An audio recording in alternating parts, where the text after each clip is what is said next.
conseil qu'on peut donner à un coureur d'ultra trail, c'est s'entraîner. Savoir s'entraîner, s'être entraîné toute l'année, avoir été régulier, progressif, connaître le milieu de la montagne, avoir une bonne préparation physique, nutritionnelle. Et avec ça, ça va être le meilleur garant des performances, de l'absence de maladie, de l'absence d'accident.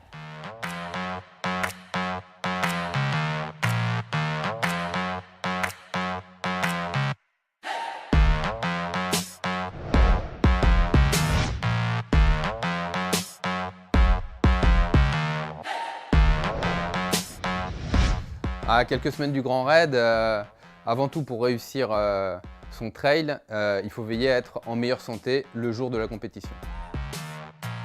Avant, on conseille 2 à 4 semaines avant de continuer l'entraînement, peut-être toujours avec la même fréquence, garder un peu d'intensité, mais diminuer le volume d'entraînement à peu près à raison de 2 fois moins de volume d'entraînement. Pour être en forme, ne pas s'être blessé dans la période pré-compétitive et garder un certain niveau de capacité physique.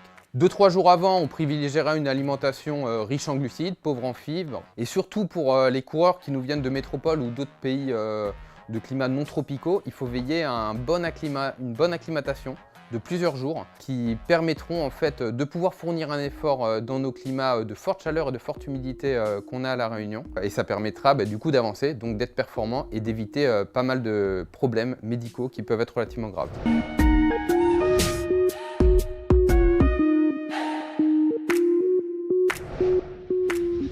Est-ce que les compléments alimentaires sont nécessaires? On peut répondre clairement non, un complément alimentaire n'est jamais indispensable. L'ensemble des nutriments dont on a besoin en trail et ou en ultra trail peuvent être apportés par l'alimentation en général. Le conseil que je donne aux sportifs, c'est de connaître ses besoins. Pour ça, il faut savoir les identifier et de savoir si le complément pouvait répondre à ce besoin.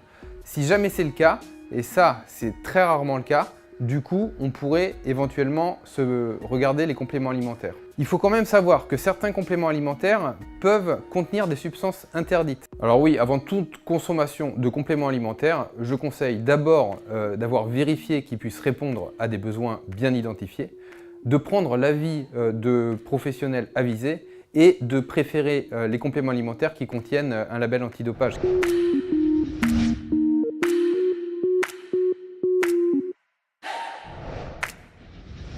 Est-ce que les médicaments facilitent la performance? On peut franchement répondre en ultra trail non. Aucun médicament ne peut améliorer la performance, contrairement à ce que beaucoup de gens peuvent croire ou dire. Les médicaments, ce sont des molécules qui sont faites pour des gens malades, qui ont été étudiées sur des organismes malades. Un ultra trailer a un organisme qui est complètement différent et la plupart du temps, ils sont relativement néfastes et n'auront pas l'effet pour lequel le sportif le prend, l'effet qu'il espère en attendre.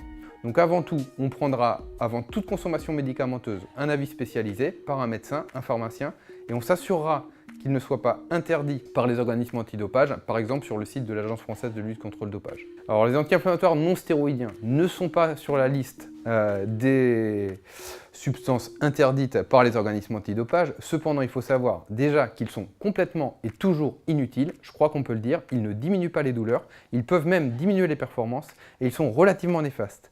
Or, ce qu'on observe, c'est qu'il y a une grosse proportion de l'ordre de 10 à 20% des trailers qui en prennent. Donc 1, ça ne sert à rien, et 2, c'est dangereux, voire extrêmement dangereux. Notamment pour le système digestif, le système rénal, voire le système cardiovasculaire. Donc le conseil, c'est 0 anti-inflammatoire.